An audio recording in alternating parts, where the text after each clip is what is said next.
Bienvenidos a Gracias por tu servicio, el podcast con la intención de hablar sobre los temas relevantes de los militares, veteranos y veteranas de Puerto Rico. En el episodio de hoy estaremos hablando con Eddie García Cariño.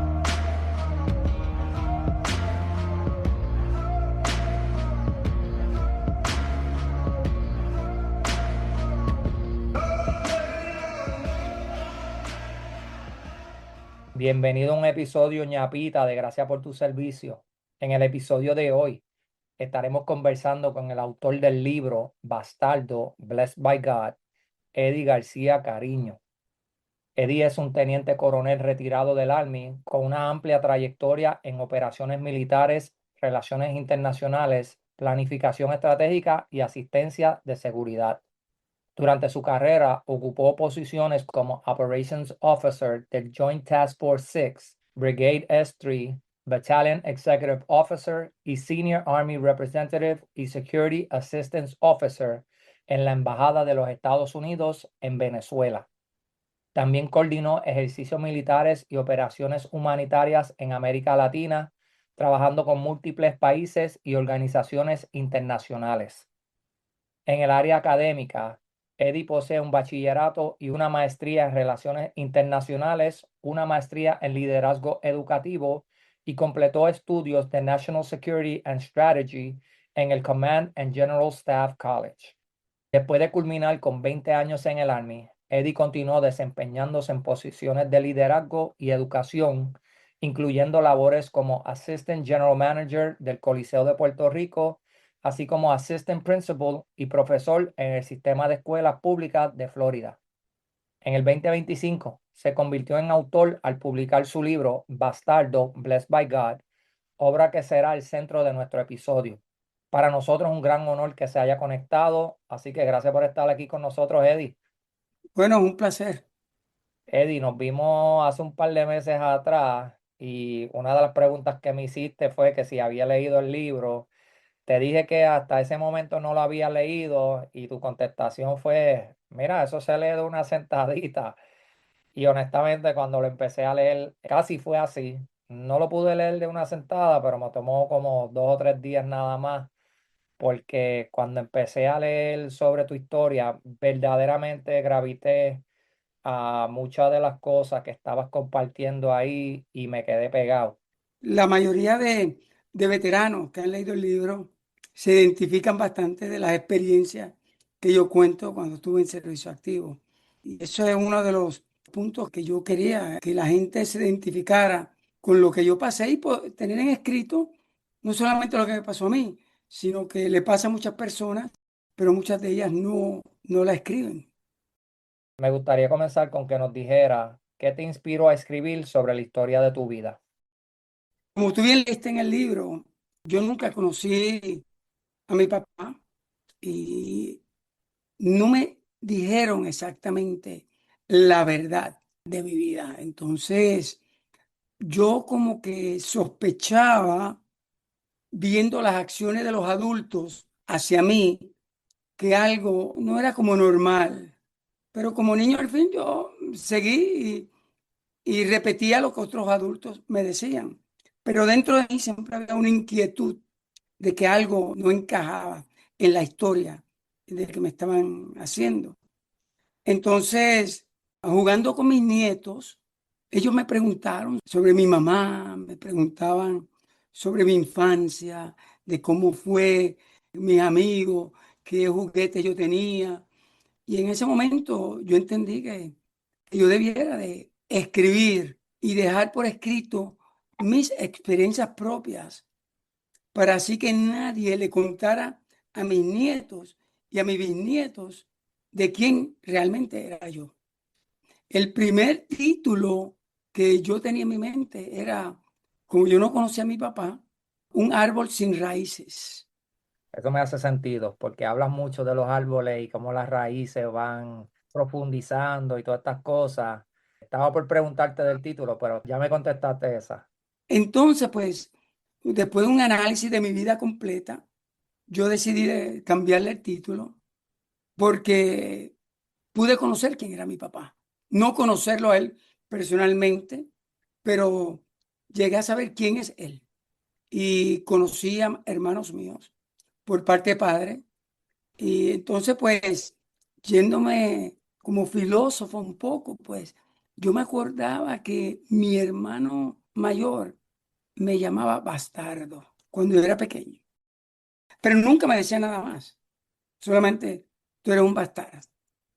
Entonces, cuando entendí verdaderamente y pude encontrar la historia de mi vida y de dónde fue que yo salí y cómo fue y hacer mi ADN, pues yo dije, pues yo soy un verdadero bastardo. Conozco a mi mamá, pero mi papá me engendró y se desapareció. Entonces, pues soy un bastardo. Pero que la segunda parte del título es bendecido por Dios. Porque a pesar de todo esa parte de mi vida, yo entendía que Dios me estaba protegiendo, que Dios estaba abriendo puertas para mí y que en todo momento yo me sentía de que Dios me estaba acompañando en mi camino, en mi trayectoria. Entonces, sí, la palabra bastardo tiene una connotación negativa, Ujú. pero hablando de semántica, bastardo es un bastardo no reconocido por su padre, sin tener apellidos, sin tener nada y sin conocer de dónde fueron sus raíces. Sabiendo eso, pues decidí titularlo Bastardo, con el caveat de decir que este bastardo fue bendecido por Dios. Una de las cosas que uno tiene que tener para llegar a esa conclusión es una perspectiva bastante saludable, porque si eres otra persona y no tienes esa base de fe, que vamos a estar hablando de eso dentro de unos momentos, pues lo puedes ver como una maldición, ¿verdad? Pero tú lo ves como una bendición que yo creo que es lo que te hace moverte a través de tu propia historia y seguir escalando a los niveles que tú llegaste. Eso es así. Y sin ese fundamento espiritual, muchas veces cometemos errores por no desarrollar la madurez y la inteligencia emocional. Entonces, pues yo entiendo que eso ha sido uno de los puntos que me ha ayudado más a mí personalmente, es mi capacidad de tener una inteligencia emocional y una inteligencia social a unos niveles que usualmente no se encuentran, pero fue debido a que eso mismo lo que me llevó a alcanzar ciertas metas de mi vida, a entender, a socializarme, a ver cómo navegando la vida, individuos impactaron mi vida y cómo yo pues estoy impactando la vida de mucha gente. Porque yo me acuerdo de varias partes, sucesos de mi vida que siempre encontré que había alguien que siempre estaba ahí para ayudarme, para animarme y para que yo me sintiera seguro de mí mismo.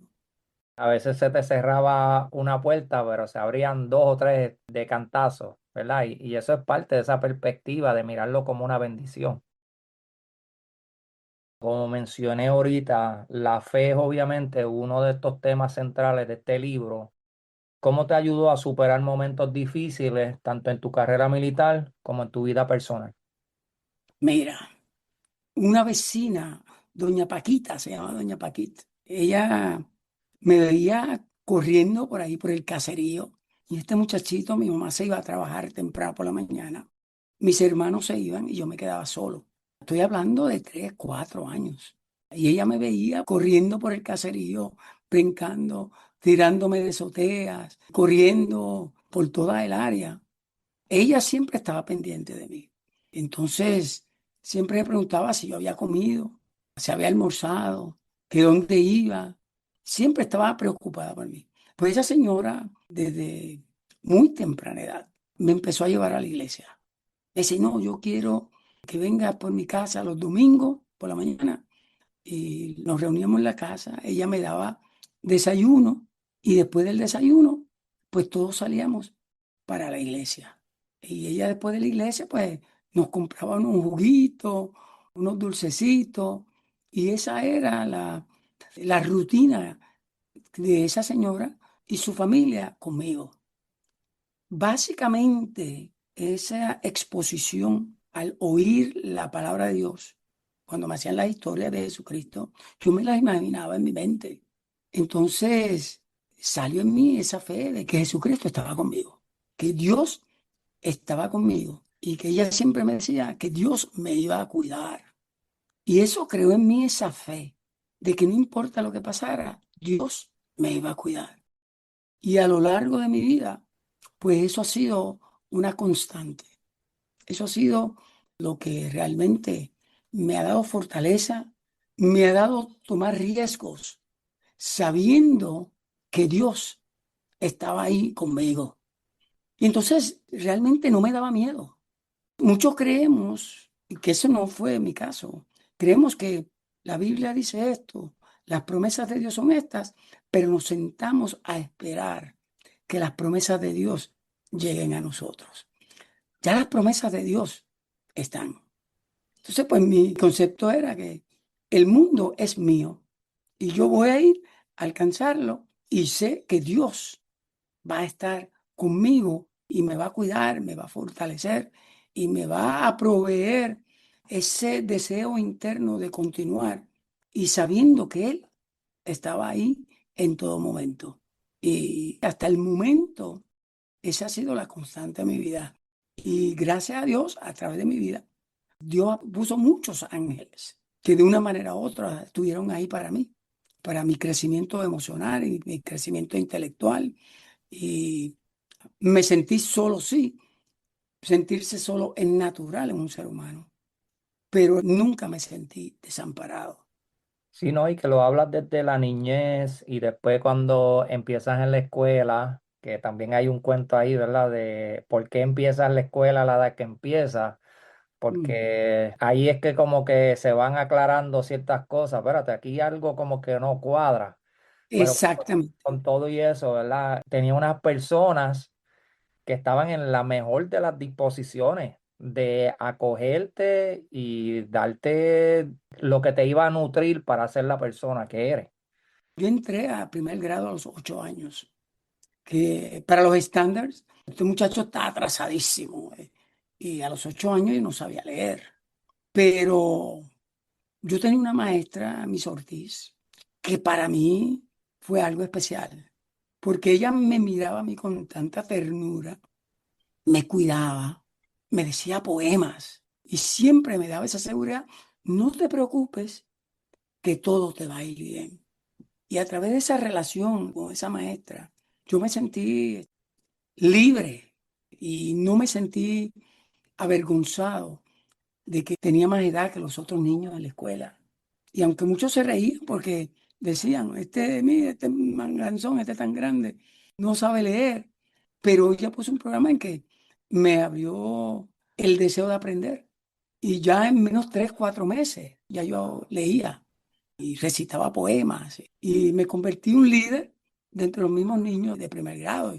Yo le velaba el salón, yo me aseguraba que todos los demás se estaban comportando como debían de ser, pero me acuerdo y nunca me olvidaré, porque el que se olvida de su pasado va a tener un presente y un futuro incompleto. El Army te brindó oportunidades que cambiaron el rumbo de tu vida. Puedes compartir cómo estas oportunidades fueron vistas en tu juventud. Por alguna razón, a mí el Army me interesaba. Y ya estando en la high school, pues yo decía, me gustaría ir al Army porque yo quiero conocer el mundo, ir a otros países, conocer otra gente, conocer otras culturas. Y el último año de la high school yo cogí el ASVAB.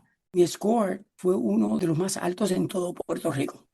Entonces estaban todos los reclutadores encima de mí. Ellos iban a mi casa, mire, ese muchacho lo podemos meter a inteligencia.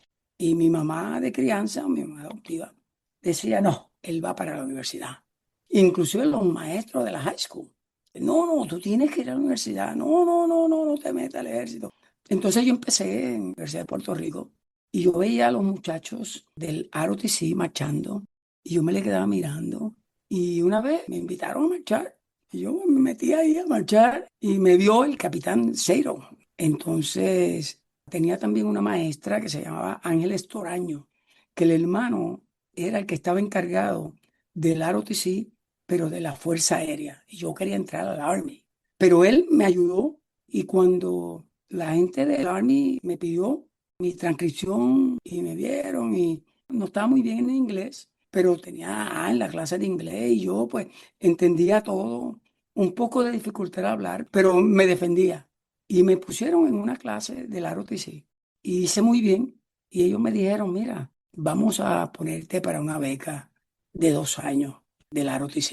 Y yo dije, pero ¿qué hay que hacer? Me dijo, bueno, la cuestión es que tiene una beca, lo más probable es que cuando termine la universidad te vas a tener que ir a Estados Unidos, porque vas a tener que servir, vas a ser teniente. Y yo me emocioné y pues yo solicité para la beca y me prepararon para la entrevista y finalmente me dieron la beca de 2 años. Entonces me aprobaron la beca del ROTC. Entonces yo vine, solicité para transferirme a la Universidad de Boston.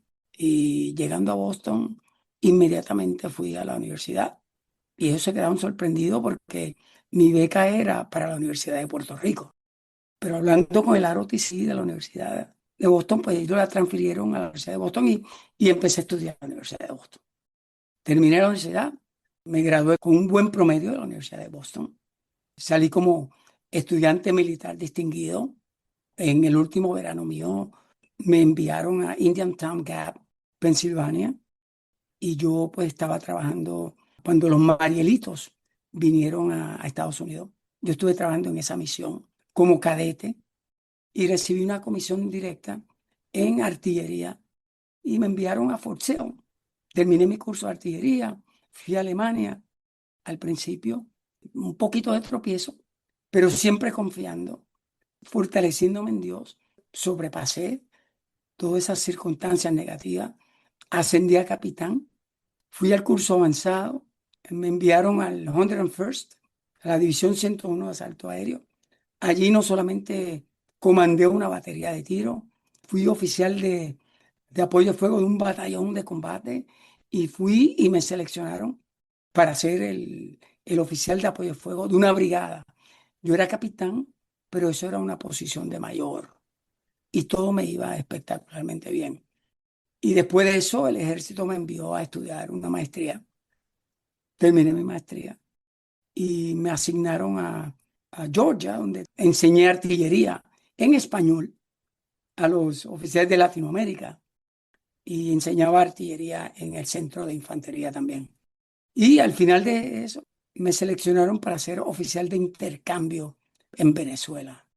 Serví en Venezuela por 2 años y medio, conocí al país completamente y pude desde Venezuela viajar a todos los países de Latinoamérica en conferencias de artillería, representando al ejército de Estados Unidos. Salí de ahí ya ascendido a mayor, fui oficial ejecutivo de un batallón de artillería y oficial de operaciones de una brigada de artillería y volví a Venezuela como mayor en una posición de teniente coronel, como jefe de la misión terrestre y representante del comandante en jefe del ejército en Venezuela.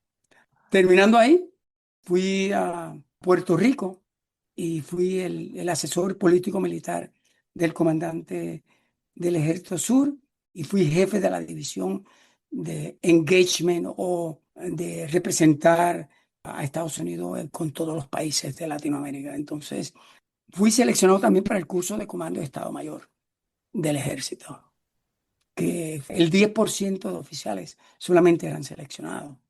Saliendo de Puerto Rico, en un viaje a Argentina, conocí al vicepresidente de Johnson Johnson para Latinoamérica y él me ofreció un trabajo.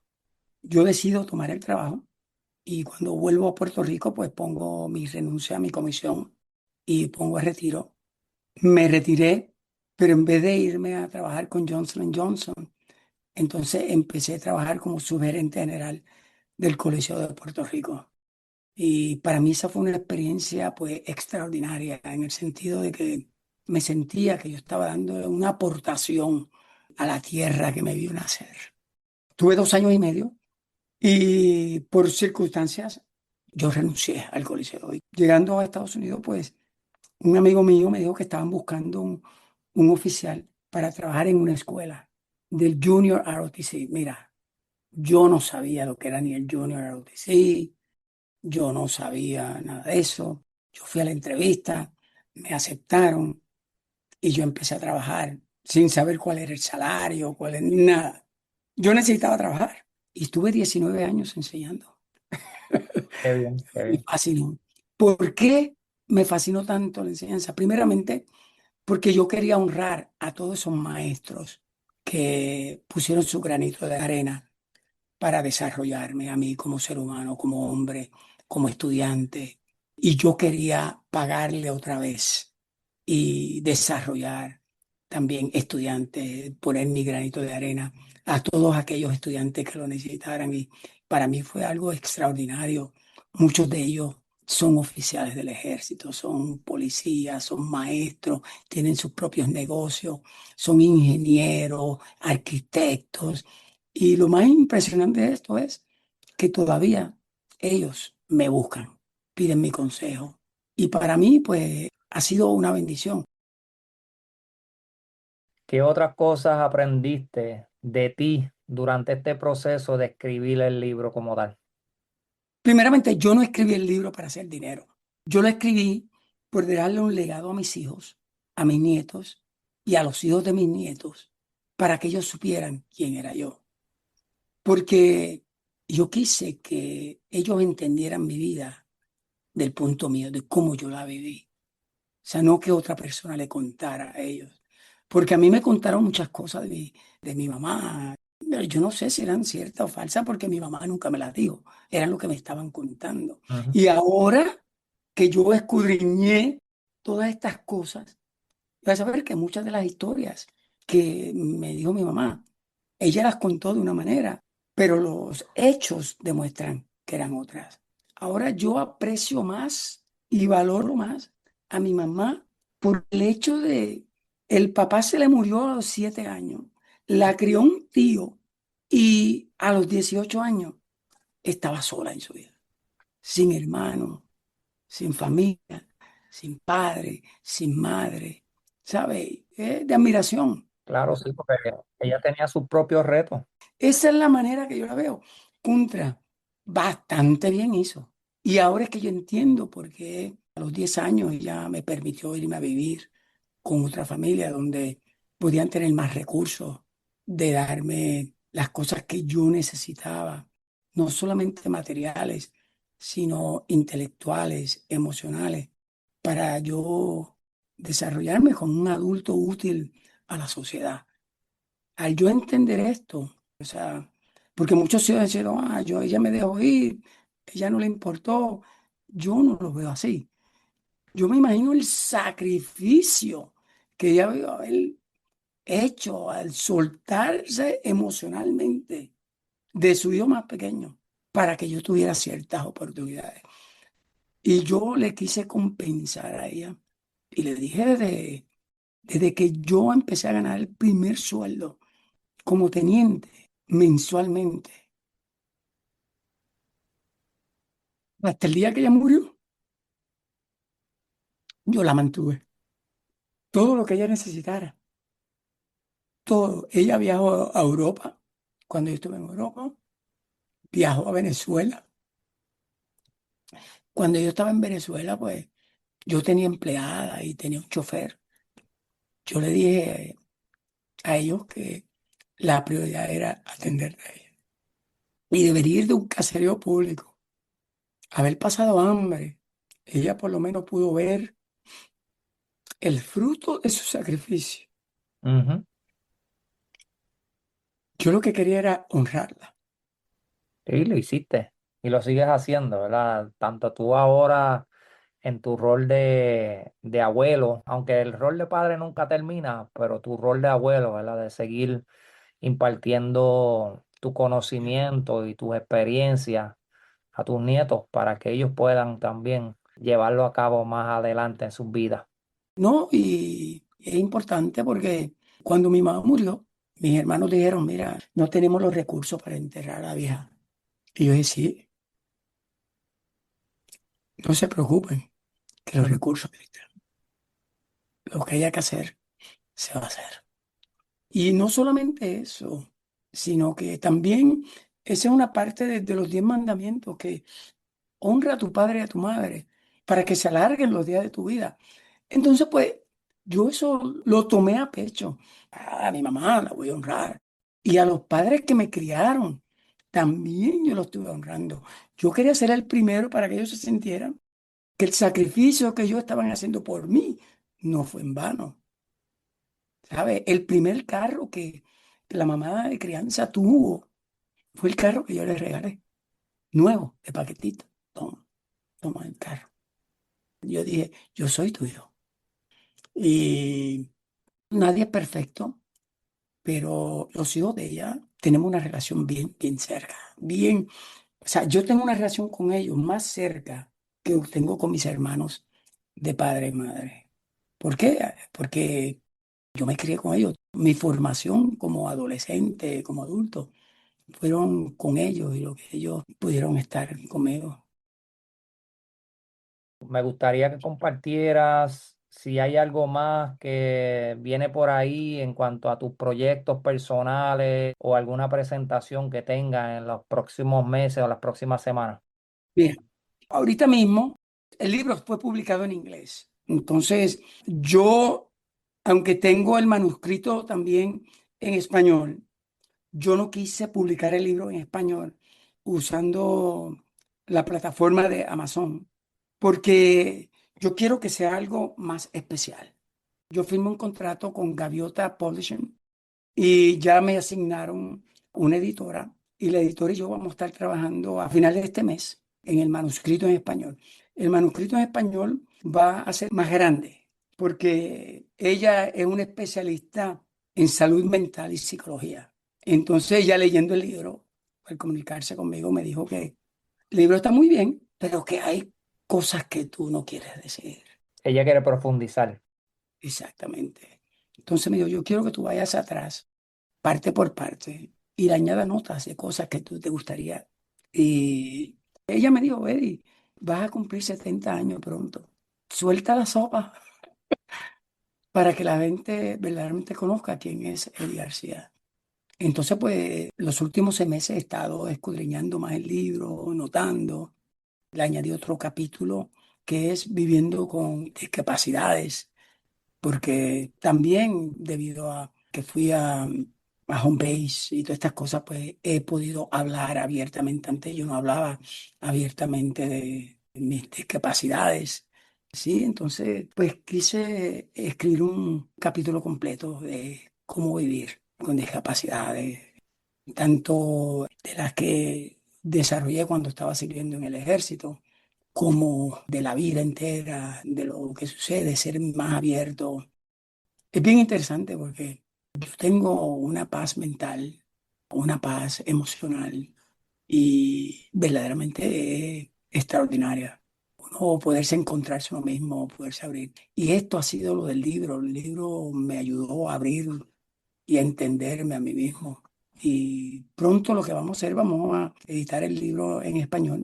Se va a publicar y vamos a hacer un lanzamiento del libro en Puerto Rico con todas las de la ley, con periódico, con los banners. Muy bien, muy bien. Entonces, pues hay que ver lo que ellos quieren hacer con el libro, pero estoy contento. El impacto del libro, de gente que lo ha leído, me han dicho que, wow, yo me veo a mí mismo en ciertas de las situaciones. Yo serví en el ejército, yo pasé por eso.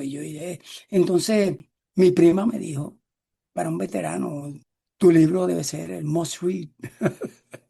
No, definitivamente. Yo lo he compartido ya con varios de los compañeros veteranos y le he comentado la importancia de descubrirse y de abrirse y de hablar sobre experiencias que no son tan fáciles hablar, ¿verdad? Y a través de la escritura, pues podemos hacerlo. Por eso es que entiendo que ya ha llegado esa paz mental, esa paz emocional, porque has podido soltar mucho de lo que tenías ahí adentro. Exacto. Eso es así, eso es así. So, nada, nuevamente te felicito por el libro. Gracias nuevamente por compartirlo conmigo, por dedicármelo, por ser un mentor, ¿verdad? De cierto modo también, porque me has dado unas palabras también de sabiduría, tanto personalmente como a través del libro. So, nuevamente, Eddie, gracias por tu servicio. El libro Bastardo, Blessed by God, está disponible en Amazon. Lo voy a estar publicando el link del libro en la descripción de este episodio. Como te dije, mucho éxito y estamos aquí, ¿verdad? Cuando vengas para el próximo proyecto, estamos aquí para compartirlo también. Gracias, jefe. Dios te bendiga y Dios te guarde. Chao. Antes de irnos, les quiero compartir que el próximo 2 de septiembre se celebrará la primera feria de libros de autores veteranos puertorriqueños. Ahí estará participando Eddie García, nuestro amigo Sergio López y Edgar Dixon Rodríguez, otro autor veterano que tendrán la oportunidad de conocer durante nuestra próxima temporada. Y hablando de nuestra próxima temporada, oficialmente regresamos el 4 de septiembre con nuestra entrevista a Elizabeth Martínez, comandante entrante de la Legión Americana. Una nueva temporada, nuevas voces, nuevas historias y como siempre, la misma misión: darle espacio y voz a quienes han servido y continúan sirviendo a nuestra comunidad. Para apoyar nuestro proyecto, pueden ir a nuestra página de Facebook y darle like. También nos pueden seguir en Instagram y YouTube para contenido adicional. Y por último, solo falta decir, Gracias gracias por por tu tu servicio. servicio.